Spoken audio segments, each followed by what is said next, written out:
आज गणतंत्र दिन है। आज प्रजासत्ताक दिन है। आप सभी को इस गणतंत्र दिन की, इस प्रजासत्ताक दिन की बहुत बहुत शुभकामनाएं। दोस्तों, हर 15 अगस्त को हम स्वतंत्रता दिन मनाते हैं। स्वतंत्रता दिन, जिस दिन ये अंग्रेज हमारा भारत छोड़ के चले गए थे, अंग्रेजों की गुलामी से हमें मुक्ति मिली थी। लेकिन उतना ही इंपॉर्टेंट ये हमारा आज का प्रजासत्ताक दिन भी है, ये गणतंत्र दिन भी है, क्योंकि इस दिन ऐसे हुआ कि इस दिन से ये देश लोगों के हाथ में आ गए। इस दिन से ये प्रजातंत्र से, राजातंत्र से लेके प्रजातंत्र बन गया। ये वो दिन है कि जिस दिन से इस देश को लोग चला रहे हैं। दोस्तों, ये बहुत ही महत्वपूर्ण है समझना, क्योंकि इसके पहले यानी 1947 में जब हमें आजादी मिली, उसके पहले लगभग 300 साल तक अंग्रेज यहां हमारे देश में थे। उस 300 सालों में से 150 साल इस अंग्रेजों की एब्सोल्यूट सत्ता थी इस देश के ऊपर। लेकिन ये अंग्रेज आने के पहले क्या सिस्टम था, कैसे ये देश चलते थे? तो हमारे इस अखंड हिंदुस्तान में कई सारे राजा है और कई सारे सल्तनतें थी, कई सारे शहंशाह थे, और ये राजा, ये शहंशाह अपने तरीके से उस राज्य को, अपनी सल्तनत को चलाते थे। राजा के बाद राजा का बेटा ही राजा बनता था, और इसी तरह से एडमिनिस्ट्रेशन और तंत्र चल रहा था। और दोस्तों, ये बात सिर्फ अंग्रेजों के पहले ही नहीं, लेकिन जब से हमारी संस्कृति का उदय हुआ है, यानी हमारा प्राचीन भारत, मध्ययुगीन भारत, जब से ये संस्कृति की शुरुआत हुई है, तब से लेके अभी तक, अंग्रेज आने तक, हम जब से स्वतंत्र हुए तब तक यही तरह था एडमिनिस्ट्रेशन का। ऐसी राज, ऐसी कोई भी सल्तनत चलती थी। इनफैक्ट सिर्फ भारत में नहीं, पूरी दुनिया में जहां जहां संस्कृतियां थी, जहां जहां सभ्यता थी, जहां जहां देश की शुरुआत हुई थी, हर जगह देश का एडमिनिस्ट्रेशन ऐसे ही चलता था कि वहां कोई राजा था और वही राजा उस देश को चलाता था, और उसके बाद उसके वारिस जो उस गद्दी पे बैठे थे, उसी राजा को, उस राज्य को, अपनी सल्तनत को चलाते थे। तो ये वो दिन है जब पहली बार ये राजा तंत्र को निकाल के ये सब तंत्र, ये देश लोगों के हाथ में है। और ये बहुत ही महत्वपूर्ण है, बहुत ही महत्वपूर्ण है कि अंग्रेज जिस तरह से आए थे वैसे ही नहीं, ये सिर्फ आजादी नहीं, तो आजादी भी मिली, और इस आजादी के बाद ये पूरा विशाल देश आया किसके हाथ में? लोगों के हाथ में। अब लोग इसको चलाएंगे हमेशा के लिए, लोग उनको, उनके प्रतिनिधि को चुन के देंगे, और लोग अपने इस देश को चलाएंगे। लोग इस देश की सबसे बड़ी पावर होगी। और दोस्तों, ये आज की तारीख में अगर आप देखोगे तो हमारा देश दुनिया का सबसे बड़ा ऐसा लोकतांत्रिक देश है, ऐसा देश की जहां लोग, जिसको लोग चलाते हैं। अभी वैसे आकारमान से देखे तो हमारे देश से 3 गुना बड़ा अमेरिका है, और अमेरिका भी लोकतांत्रिक देश है, लेकिन देश बनता है लोगों से। तो अगर लोगों की बात करें तो अमेरिका से 4 गुना ज्यादा लोग अगर कही है तो वो भारत में। तो आज भारत ये दुनिया का सबसे विशाल, सबसे बड़ा ऐसे लोकतांत्रिक देश है जिसको लोग चलाते हैं। तो किसने ये अधिकार दिया लोगों को? लोग इस देश को चलाएंगे, लोकतंत्र इसमें आएगा। किसने अधिकार दिया? क्या अंग्रेजों ने दिया जाते जाते? क्या कोई बाहर की अंतरराष्ट्रीय संस्था थी जिन्होंने ये अधिकार दिया हमें कि इस देश को आने वाले दिनों में लोग चलाएंगे? तो नहीं, ये अधिकार दिया हमें हमारे संविधान में। हमारी राज्य घटना, हमारा संविधान इसने इस राजातंत्र को बंद करके प्रजातंत्र की शुरुआत।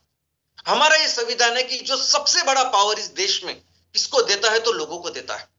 हमारा संविधान है कि जिसने ये नई चीज की शुरुआत की है। दोस्तों, हमारा जो संविधान है वो हमारे देश का सर्वोच्च कानून है।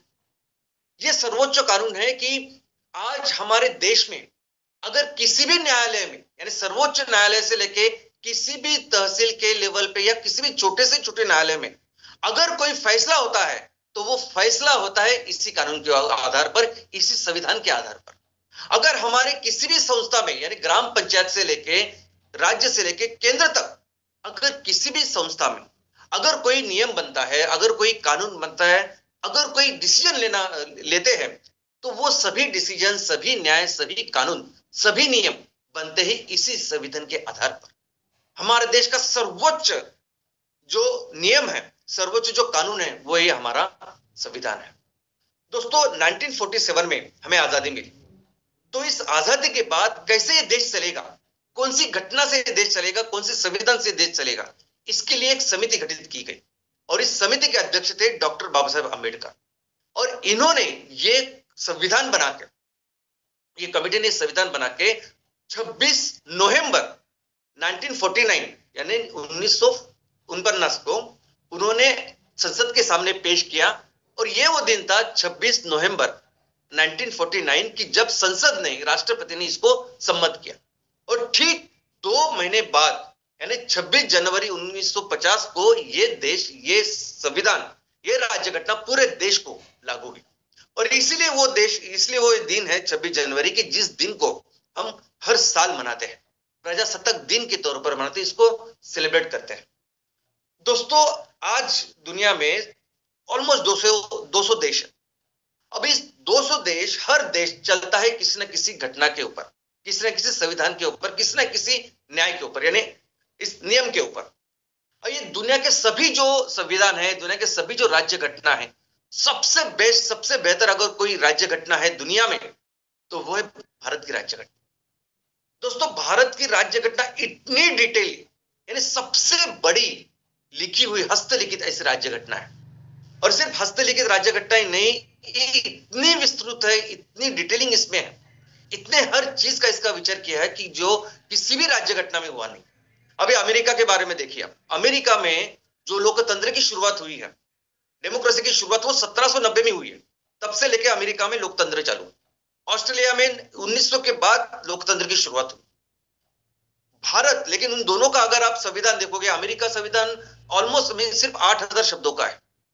ऑस्ट्रेलिया का संविधान देखोगे आप तो ऑलमोस्ट 17000 शब्दों का है। और हमारा संविधान ऑलमोस्ट 1.5 लाख शब्दों का है। इतना डिटेल कोई भी संविधान नहीं। इनफैक्ट भारत के बाद में कई बड़े बड़े देश लोकतांत्रिक बने, रशिया बना, चीन बना, ब्राजील बना, साउथ अफ्रीका बना। लेकिन इन सभी देशों के अगर आप संविधान देखोगे तो कोई भी संविधान इतना डिटेल में नहीं, इतना बेहतर नहीं है। तो दुनिया का सबसे बेस्ट, बेहतर अगर संविधान कोई है तो वो अपने भारत का संविधान है। और दोस्तों, ये जो समिति गठित हुई ये संविधान बनाने के लिए, ये इसमें बहुत ही रिस्पेक्टेड, बहुत ही टैलेंटेड ऐसे लोग थे। इन्होंने इस संविधान को लगभग 3 साल में, यानी 2 साल 11 महीने और कुछ दिन में बनाया। अभी इस दिन में उन्होंने क्या, तो दिन रात मेहनत की। इन्होंने दुनिया में जितने भी संविधान थे, जितने भी राज्य घटना थे, उसकी पढ़ाई की। और उन्होंने देखा कि हमारे देश को क्या चाहिए। अगर हमारे देश को सही तरीके से चलाना है, हमारे देश के कुछ अलग अपनी विशेषताएं, यह बहुत अलग अलग भौगोलिक अलग विशेषताएं हैं, यह अलग अलग संस्कार है, अलग अलग कल्चर है। तो इस हर चीज का, और इसका एक इतिहास भी है। अभी 300 साल अंग्रेज थे, उसके पहला एक इतिहास है। तो हर इन चीजों को ध्यान में रखते हुए आने वाले दिनों में जब इस देश का हम इसका ख्याल रखें, इस देश को और बेहतर बनाए, कैसे बेहतर बनाए, इसके लिए इस कमेटी ने पूरी पढ़ाई की। और इसलिए हमारी जो राज्य घटना बनी ना, इस राज्य घटना बनाने के लिए उन्होंने दुनिया के जितने भी संविधान थे उसमें से जो अच्छी अच्छी चीज है वो उन्होंने ली, जो हमारे देश के लिए जरूरी थी। उन्होंने इस इंग्लैंड से लिया, ये पार्लियामेंट्री, ये संसदीय जो पद्धति है वो, यानी उसमें लोकसभा होती है, इस तरीके से वो चुनाव आते हैं, ये सब हमने ब्रिटेन से लिया हुआ है। आयरलैंड से हमने लिया डायरेक्टिव प्रिंसिपल्स, जो इस पे शामिल है। अमेरिका से हमने लिया मूलभूत अधिकार, फंडामेंटल राइट्स। उसी के साथ अमेरिका से हमने लिए पूरी जुडिशियल सिस्टम, यानी आज हमारे देश में जो भी जुडिशियल सिस्टम है, सुप्रीम कोर्ट से लेके छोटा सा पूरा जो कोर्ट का जो स्ट्रक्चर है, वो हमने अमेरिका से लिया है। कनाडा से हमने लिया फेडरलिज्म, यानी गणराज्य जो सिस्टम है वो। अभी हमारे देश में, जैसे मैंने कहा कि पहले भी बहुत सारे छोटे छोटे राज्य थे, अभी भी अलग अलग राज्य है, अलग अलग राज्य की अपनी अपनी विशेषताएं, अपनी अपनी संस्कृति है। तो अपना देश अपने संविधान में ये लिखा है कि हम उस सभी का सम्मान करेंगे, लेकिन उसी के साथ एक पावरफुल सेंटर होना चाहिए ताकि वो हमारे देश की अखंडता और एकात्मता को आगे लेके जाए। और ये हमने लिया कनाडा से। ऑस्ट्रेलिया से हमने ली कंकरेंट लिस्ट यानी ऐसी लिस्ट, ऐसे सब्जेक्ट्स, विषयों की लिस्ट की जिसपे केंद्र भी शासन बना सकता है, नियम बना सकता है, और राज्य भी नियम बना सकते हैं। फिर रशिया से हमने लिए फंडामेंटल ड्यूटीज, यानी मूलभूत कर्तव्य। जैसे हमारे मूलभूत अधिकार है वैसे मूलभूत कर्तव्य भी राष्ट्र के प्रति, वो हमने रशिया से ली। फ्रांस से हमने ली एकात्मता, उदारमतवाद, लिबर्टी, आजादी और समानता। जर्मनी से हमने ली ऑफ कोर्स द इमरजेंसी के प्रोविजंस जो जर्मनी में कई साल तक थी।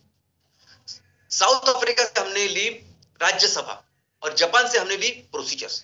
तो ऐसे कई सारे देशों के जो अलग अलग चीजें हैं उसकी पढ़ाई करके जो हमारी जरूरतें हैं उसको समझ के हमने संविधान का निर्माण किया।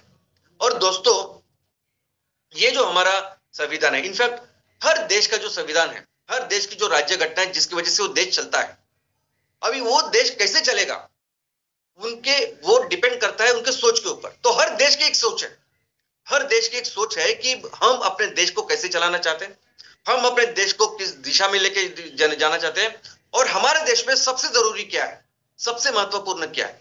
और इस सोच से उन्होंने अपने अपने देश का संविधान, अपने अपने देश की राज्य घटना, नियम बनाए। वैसे भी हमारी एक सोच है, हमारी एक सोच है कि हम अपने देश को कैसे चलाना चाहते हैं, हमारी एक सोच है कि हम अपने देश को किस दिशा में लेके जाना चाहते हैं। हमारी सोच है कि हम अपने देश में सबसे ज्यादा महत्व किसे देते हैं। और ये जो सोच है ये आती है हमारे प्रीएम्बल में। प्रीएम्बल इस शब्द का अगर लिटरल मीनिंग हम देखेंगे तो इसका अर्थ होता है प्रस्तावना, उद्देश्य या उद्देशिका। लेकिन अगर ये हमारा संविधान बहुत लंबा है, बहुत बड़ा है, अगर हम इसको पढ़ नहीं सकते तो कम से कम अगर एक सिंगल पेज ये संविधान का, एक सिंगल पेज ये उद्देश्य का, ये प्रीएम्बल अगर हम पढ़ेंगे तो भी हमें समझ में आता है कि हमारा जो संविधान बना हुआ है उसके पीछे क्या सोच है। दोस्तों ये प्रीएम्बल नहीं है, ये आत्मा है, ये हमारे संविधान की आत्मा है और आगे जो है उसका शरीर है। इसको समझना, हर शब्द को समझना बहुत ज्यादा जरूरी है। अभी चलिए इसको समझते हैं। इसमें लिखा है कि हम भारत के लोग, इसकी शुरुआत होती है अभी हम भारत के लोग, इसका मतलब ये जो संविधान बनाया ये हम लोगों ने बनाया। ये संविधान किसी ने बना के हमें दिया नहीं, किसी ने हमारे ऊपर थोपा नहीं है, हमने बनाया। हम इसको चलाने वाले हैं, हम स्वीकृत करते हैं। तो हम भारत के लोग भारत को एक संपूर्ण प्रभुत्व संपन्न समाजवादी पंथ निरपेक्ष लोकतंत्रात्मक गणराज्य बनाने के लिए, यानी हम अपने देश को कैसे बनाते हैं, कैसे बना रहे हैं इस संविधान के साथ, तो ये इन्होंने लिखा है समाजवादी पंथ निरपेक्ष तो लोकतंत्रात्मक गणराज्य बनाने के लिए, तथा उसके समस्त नागरिकों को, यानी उसके जो देश बनता है एक्चुअली लोगों से, तो लोगों की जब तरक्की होगी तो देश की तरक्की होगी। तो लोगों के लिए क्या करती है संविधान, तो लोगों के लिए संविधान देती है न्याय, सामाजिक आर्थिक और राजनीतिक न्याय। संविधान देता है स्वतंत्रता, विचार अभिव्यक्ति विश्वास धर्म और उपासना की स्वतंत्रता, देते ही समता प्रतिष्ठा और अवसर की समता प्राप्त कराने के लिए, तथा उन सब में व्यक्ति की गरिमा और राष्ट्र की एकता और अखंडता सुनिश्चित करने वाली बंधुता बढ़ाने के लिए दृढ़ संकल्प होकर हम अपनी इस संविधान सभा में आज तारीख 26 नवंबर 1949 को इस संविधान को अंगीकृत, अधिनियमित और आत्मार्पित करते हैं। तो ये जो प्रीएम्बल ये एक्चुअली संविधान की आत्मा है और उसके हर शब्द को समझना बहुत इंपॉर्टेंट है, बहुत जरूरी है। यह संविधान कहता है कि हमारा देश आज से सोशलिस्ट है। सोशलिस्ट का मतलब है समाजवादी।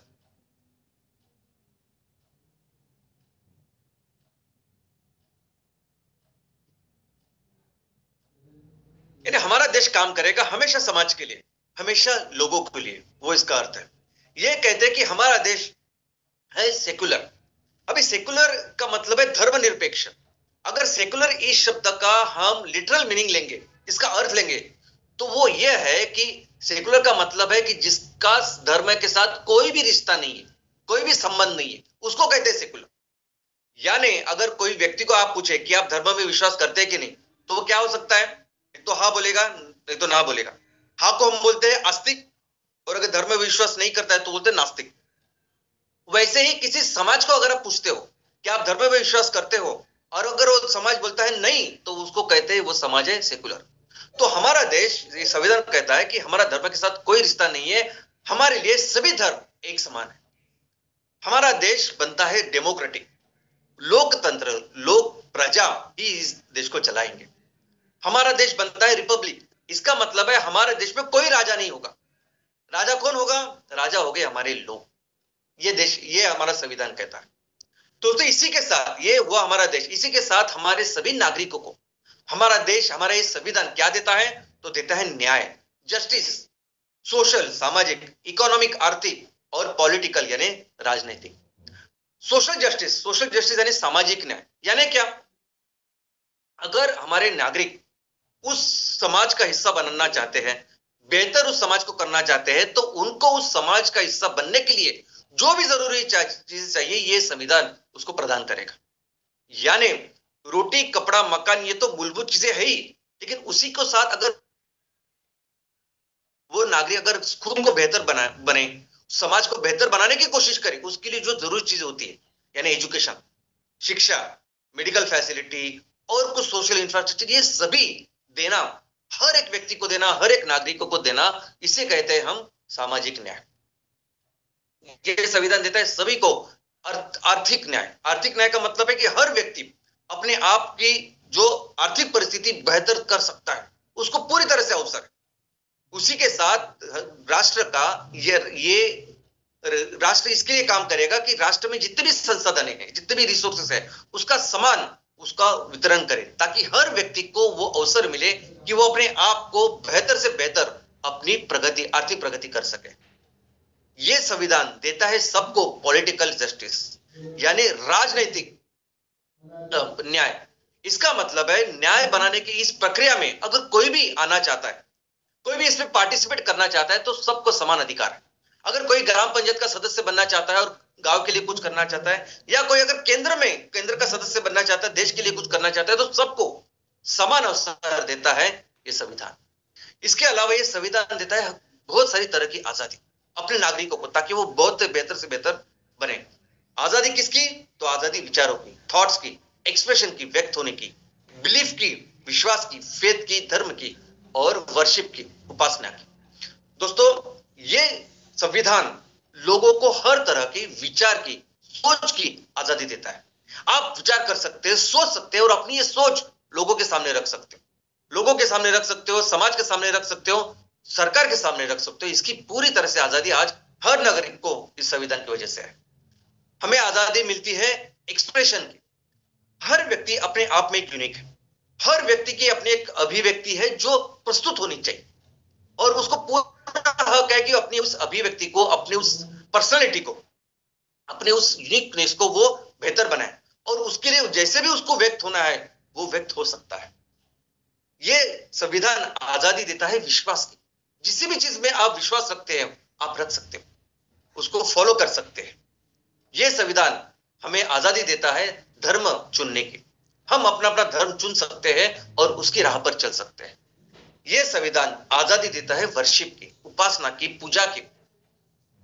अब जिसमें भी आप विश्वास रखते हो, जिस धर्म को भी आप समझते हो, मानते हो, उसको आप फॉलो कर सकते हो, उसकी उपासना कर सकते हो। इसकी भी आजादी ये हमारा संविधान भारत के हर नागरिक को देती है।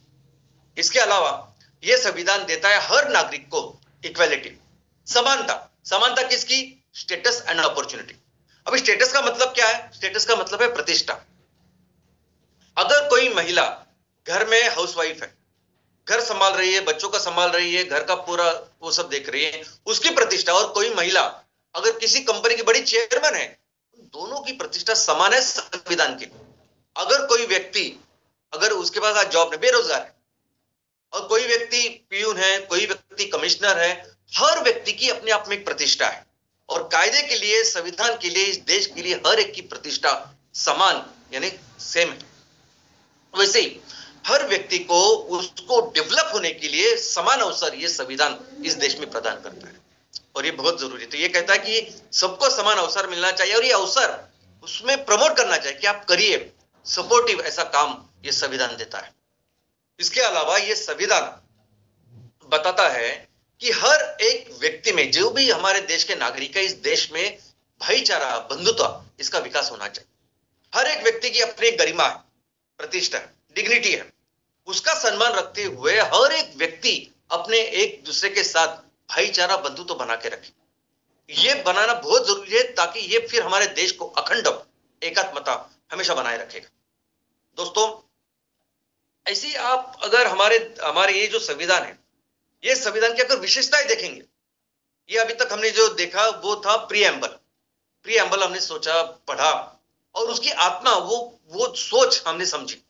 लेकिन हमारे इस संविधान में कई सारे विशेषताएं, और ये विशेषता अगर डिटेल में अगर आप पढ़ोगे तो बहुत टेक्निकल, बहुत बड़ा हो जाएगा। लेकिन अगर आप किसी भी एक विषय में जाके पढ़ेंगे तो हमें पता चलेगा कितनी डिटेलिंग की है।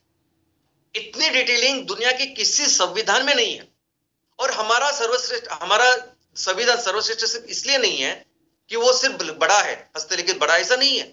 हर चीज की जिस तरीके से इन कमिटी ने, सभी माननीय सदस्यों ने जिस तरह से उसके ऊपर विचार किया है, जो भी पॉसिबिलिटी है, जो भी मुमकिन से मुमकिन अगर पॉसिबिलिटी है, जो हो सकता है, उसका विचार उसमें किया।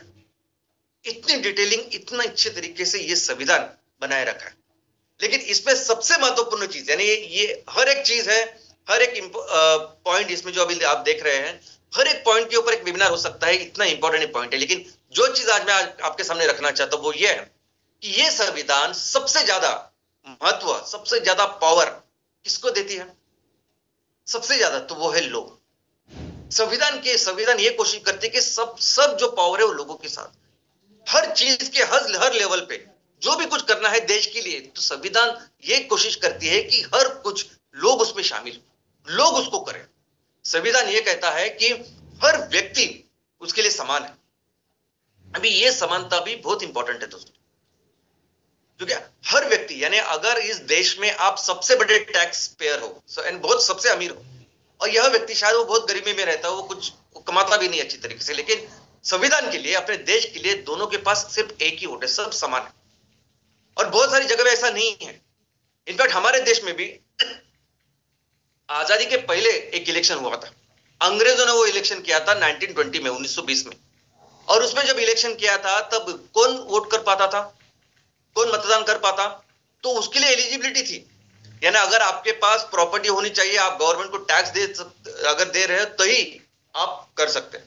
महिलाओं के लिए कोई ऐसी चीज नहीं थी, महिलाओं को बहुत संघर्ष के बाद थोड़ा सा उनको वो पार्टिसिपेशन मिला था। लेकिन हमारा ये संविधान सभी को समान न्याय देता है, सभी को चुनने का बराबर का अधिकार देता है।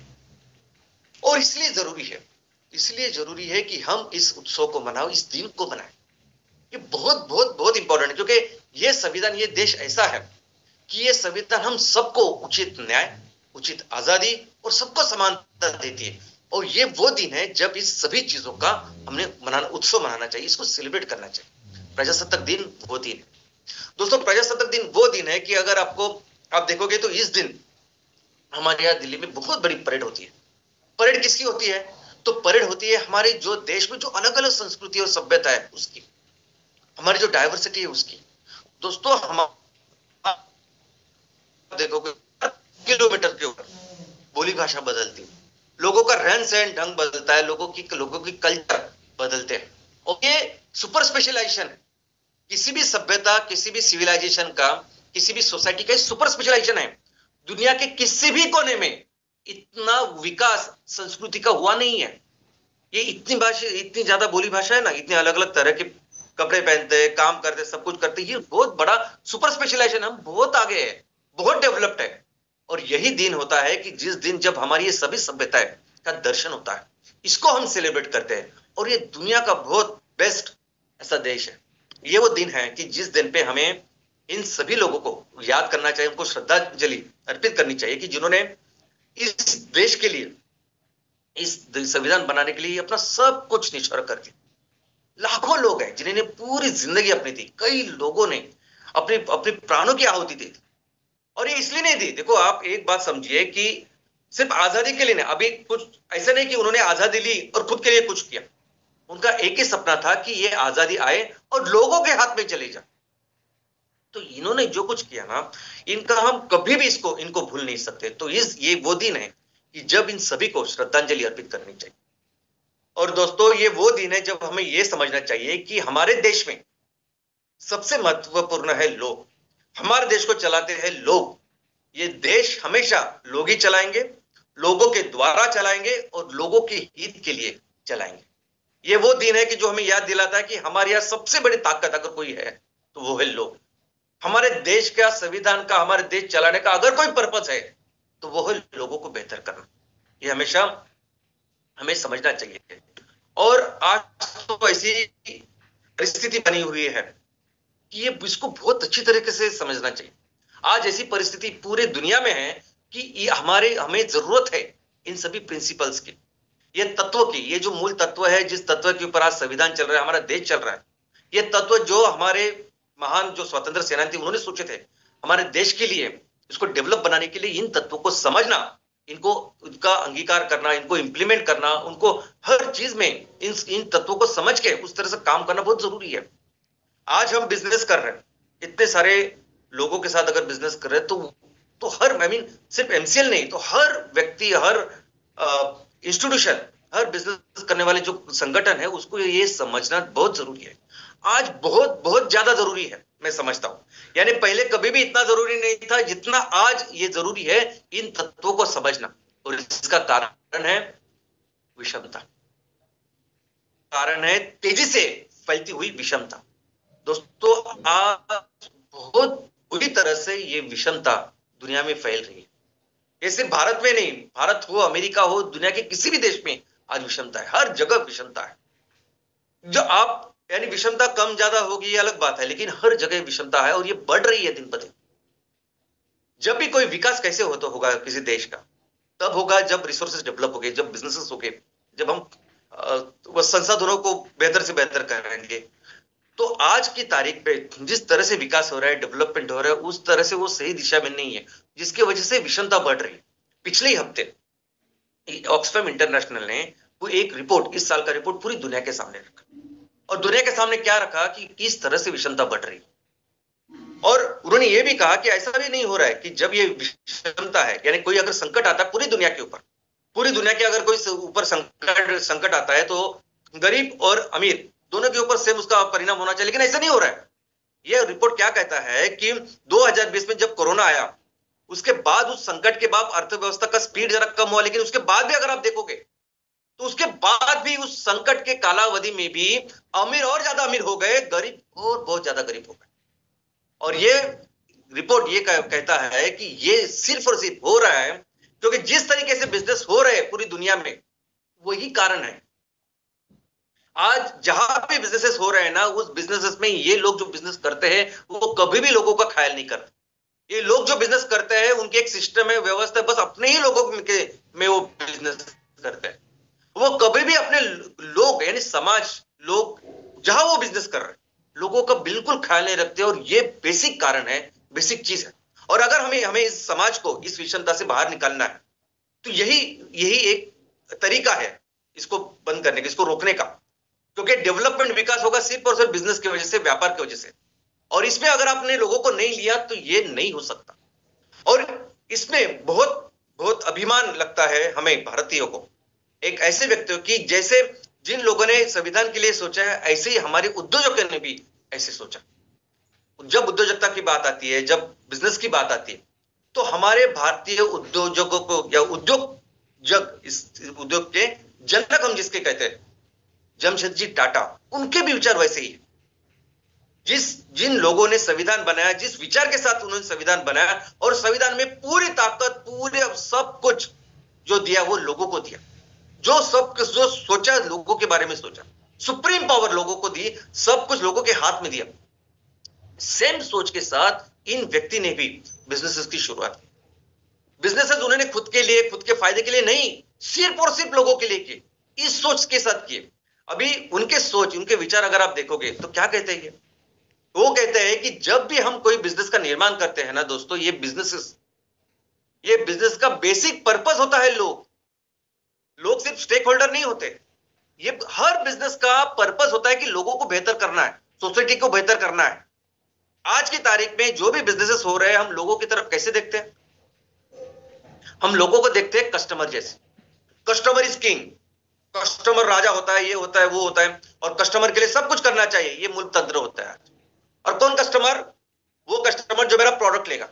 अगर मैं पेन बना रहा हूं तो वो जो लेता है वही मेरा इंपॉर्टेंट, उसका ख्याल रखना है। अगर मैं कार बना रहा हूं तो वो कस्टमर, उसका ख्याल रखना है। मैं मोबाइल बना रहा हूं तो उसका ख्याल रखना है। लेकिन अगर मेरी फैक्ट्री किसी राज्य में है, अगर मेरी फैक्ट्री किसी जिले में है, किसी गांव शहर में है, वहां के रहने वाले लोगों का कोई विचार नहीं करता कस्टमर के बारे में, लेकिन लोगों के बारे में, उस समाज के बारे में क्या हम कर सकते हैं उस समाज के लिए, कोई विचार नहीं करता।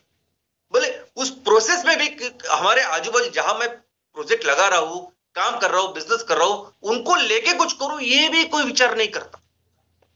क्योंकि ये जो जिस तरीके से बिजनेस चल रहे हैं हर जगह, यही एक्चुअली कारण है इस विषमता का, जो तेजी से बढ़ रहा है हर साल। ये ज्यादा से ज्यादा हो रहा है। इसका अभी पिछले हफ्ते ही हमने देखा ये रिपोर्ट। और ऐसी परिस्थिति में बहुत जरूरी है ये हमारे बिजनेस, जिस तरीके से अभी हम बिजनेस कर रहे हैं ना, हर लेवल पे हम कोशिश कर रहे हैं कि लोगों को ले, यही तरीका है और ये सबसे महत्वपूर्ण है। भले ही आज कई सारे लोग कम ज्यादा बोलते हैं, ऊपर नीचे, वो सब ठीक है। लोग नहीं समझते इन चीजों को, उनको लगता है कि वैसे ही बिजनेस होने चाहिए जैसे पूरी दुनिया में होते हैं। नहीं कर सकते हम ऐसे बिजनेस। हम कोशिश करते हैं कि हर जगह पर, हर लेवल पे कैसे लोगों के साथ करो, नहीं जाना उन लोगों के उन्हीं सिस्टम के साथ जैसे बाकी के लोग कर रहे हैं। ये आज हमें तकलीफ हो रही है, हमें हो रही है, आपको हो रही है, लेकिन ये टेम्पररी है, बहुत टेम्पररी है। अभी आने वाले दिनों में आप समझेंगे किस तरह ये सब निकल जाएगा और उस लेवल पे हम लोग जाएंगे। और वही तभी ये सभी लोग रियलाइज करेंगे कि कितना जरूरी है इस तरीके से बिजनेस करना, कितना जरूरी है उस गांव के हर व्यक्ति, हर लोगों को अपने साथ में लेना, उसके विकास के बारे में सोचना। और दोस्तों, यही एक तरीका है लोगों को विषमता से बाहर निकालने, जिसके ऊपर एमसीएल काम कर रही है। और बहुत जल्दी हम बहुत ही बड़े लेवल पे इसको करेंगे। और दोस्तों, आने वाले दिनों में यही तरीका होगा वर्ल्ड बिजनेसेस का। लोग आएंगे एमसीएल में और लोग देखेंगे किस तरह से बिजनेस होते हैं, और ऐसे ही बिजनेस करने की कोशिश करेंगे अपने देशों में, अपने अलग अलग जगह पे, क्योंकि यही तरीका है दुनिया को इस विषमता से बाहर निकालना। और इस तरीके से हम दुनिया की सबसे बड़ी अर्थव्यवस्था बनेंगे और फिर से हमारे देश को दुनिया का सबसे महान देश बनाएंगे। आप सभी को फिर से एक बार गणतंत्र दिन की बहुत बहुत शुभकामनाएं। जय हिंद, जय एनसीआर।